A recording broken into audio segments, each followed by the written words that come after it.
Lord. Praise God. Sign of the time. Everywhere. Everywhere. But there's one thing that makes us different. It's the grace of God. Amen. That's right.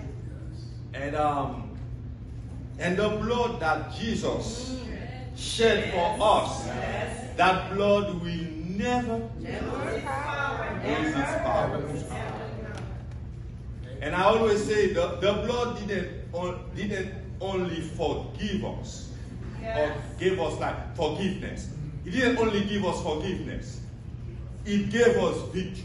Yes. That is so true. And protection. Yes. And healing. Yes. And hope. And most of all, it gave us salvation. Gave us salvation. And I remember January 12, 2010, Haiti was hit by an earthquake. And that earthquake killed over 200,000 people,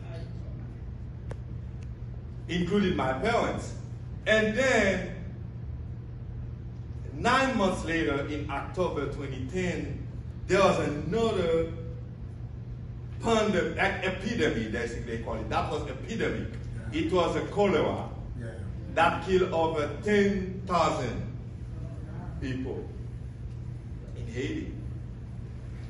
And I remember I was there. I had like a year or so from Canada. And then that thing was happening and it hurt. And in my neighborhood, people was dying. Today we were joking with the person. We were talking, and in the morning, hey, Mr. Jean, Mr. Jack, you know Haitian, Jean, Jack, Joseph, Pierre, gone. What happened? Cholera. It had, or she or he had diarrhea all night, and he was vomiting, and then he just passed out and died. But I was still in church. I was working, and then I had to go out with the organization to support people. But one thing I saw, a lot of people died, more than 10,000 people, but all the children of God, people I knew who served God faithfully, nothing happened to them. That doesn't mean that the people who died, that God doesn't love them, but God promised in 2 Chronicles 7. And I'm going to tell you something before I preach. There's one thing I think every time we argue with God, we can win. Yeah. Every time we argue with God, we can win. But we have to stand on His promises. And when we are arguing with Him, we have to bring up His promises. God, you promised me this, you promised me that. So now I'm standing on it, and you have to go.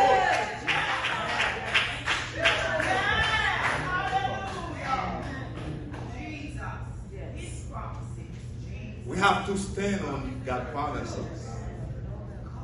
Because I grew up in a country where you see death. You see, like I used to say to some people, sometimes you see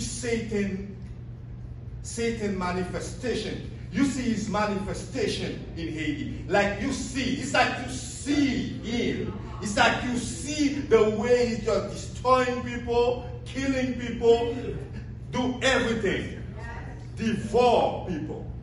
But I think in America, Satan is more subtle.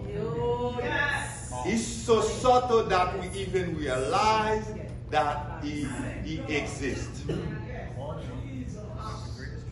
Because I remember I was growing up, I was like 15, and a police officer in my neighborhood, his name was Jacob Pierre.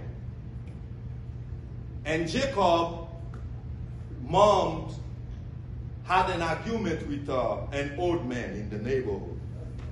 As a police officer, he got power because he was the only police officer in the neighborhood. Like he was he was a big authority because it's a remote country. You know, remote, in Haiti we call that country. So you got power. You have a gun, you have uniform, you know, so you have power, authority. So he thought that he could do whatever he wanted.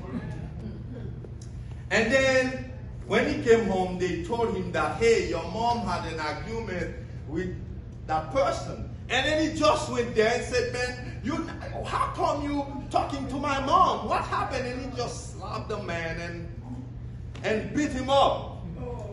That's to explain to you that you see how Satan can just do stuff. And as Christians, the only way you can be saved is when you stand on God's